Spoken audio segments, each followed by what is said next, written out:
Sabbaan gaafa cabse. Sabbaan gaafa cabse ormi ija jaamsa ija lamaan balleessee afaanis saamsa akka maseenee sa'ummaa gu'uuf akka osoo jiru dhaabbatatti du'uuf ati ufitti duultee karra ufitti bannaan diinni duruu diina qaawa kee argannaan situu ulaa ufitti banee diinaf saaqe hiree gaafa diinni si cabse eenyuun komattaree. Nutis akkas taane Oromoo koo ufitti duulla wal nyaachaa oollee wal nyaachaa bulla kan ol bahe harkifnee gaddeebifna jabina walii dhoksinee hanqina walii mul'ifna kan sabaaf tole abaarree dabeessa faarsina jabaa keenna busheessinee kan alagaa mi'eessina ilkaanin kolfinee garaan summii walitti baannee osoo wal gobnu osoo wal sobnu argitanga waan taane. Bara 2014 Oromoon Facebook irratti yaatee kan dur fajaajoyte tokkummaan badhaatee afaanif sagaleen hayyuu tokko jala yaatee alagaa hinaafsise tokkummaan keenna jabaatee Facebookin haa galatoomu tokkummaan nu jabeesse haada Oromummaatiin tokko nu taasise.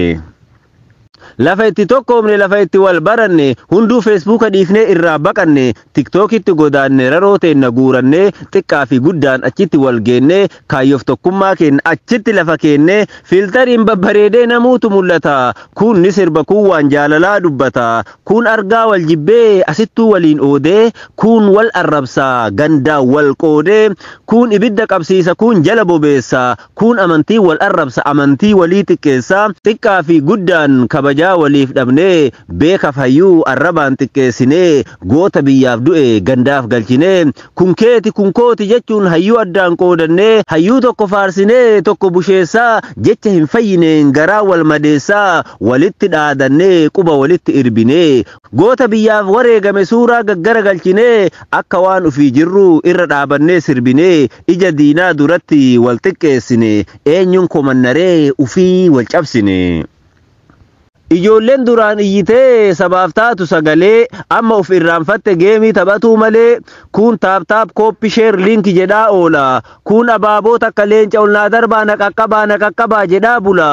of irraanfanne duubni keenna qulla diinni laaltee nu hubattee duuba keenna gartee nu tuffattee. Nutti michoomtee nutti sesseeqattee gubbaan koflaa geemiin wajjin taphattee waan geemirraa argattu walitti qabattee gubbaan kolfiti malee diinni yoom nuuf raftee mallaquma saniin faannoo hidhachiifattee Oromoon geema moone jettee baatii tokko sirbite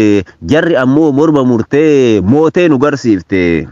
Yaa saba koo mee waasitti dhaammadhu ani wallaalan kee meesi gorfadhu ilaalcha siyaasaaf amantii dhiisa Oromummaa dhugaa qofatu nu baasa mormi Oromoo wallaggatti morome suyyoo nun tokkoomsine nuti namaame siyaasa feete hordofi ati Oromoo taanan Oromummaan si qalu siyaasa sin gaafatan kanaaf yaa saba koo maaloo tokko taya hawaasa tokkoometu qalamuu jalaa baya ilaalcha siyaasa wal hin nyaannu siyaasni bor jijjiirama nuti addaan hin baanu daandii abboota keenna kaleessarra haa yaanu wal haa jaalannu wal haa kabajnu waliif haa rifannu mormi muramuu bira tarree akka sodaatamnu mormi Oromiyaaf murame sun yoo tokko nun goone jirra ufiin jechuun taanu morma san dura duune.